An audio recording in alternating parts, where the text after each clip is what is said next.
1926.15 Relationship to the Service Contract Act, Walsh-Healy Public Contracts Act. 1926.15 A. A contract for construction is one for non-personal service. See e.g., 41 CFR 1-1.208. Section 2, E, of the Service Contract Act of 1965 requires as a condition of every federal contract, and bid specification therefore, exceeding $2,500, the principal purpose of which is to furnish services to the United States through the use of the service employees, that certain safety and health standards be met.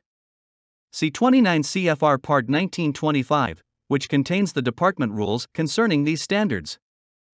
Section 7 of the Service Contract Act provides that the Act shall not apply to any contract of the United States or District of Columbia for construction, alteration, and/or repair, including painting and decorating of public buildings or public works. It is clear from the legislative history of Section 107 that no gaps in coverage between the two statutes are intended.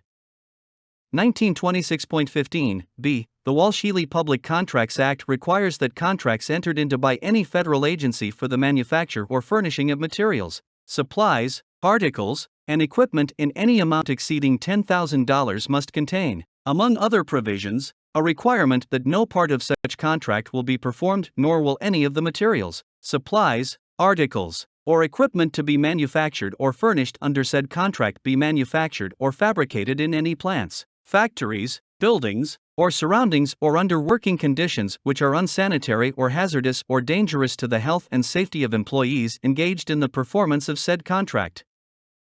The rules of the Secretary concerning these standards are published in 41 CFR Part 50-204, and express the Secretary of Labor's interpretation and application of Section 1E of the Walsh-Healy Public Contracts Act to certain particular working conditions.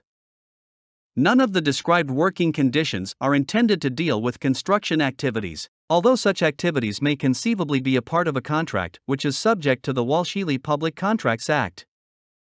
Nevertheless, such activities remain subject to the general statutory duty prescribed by Section 1E.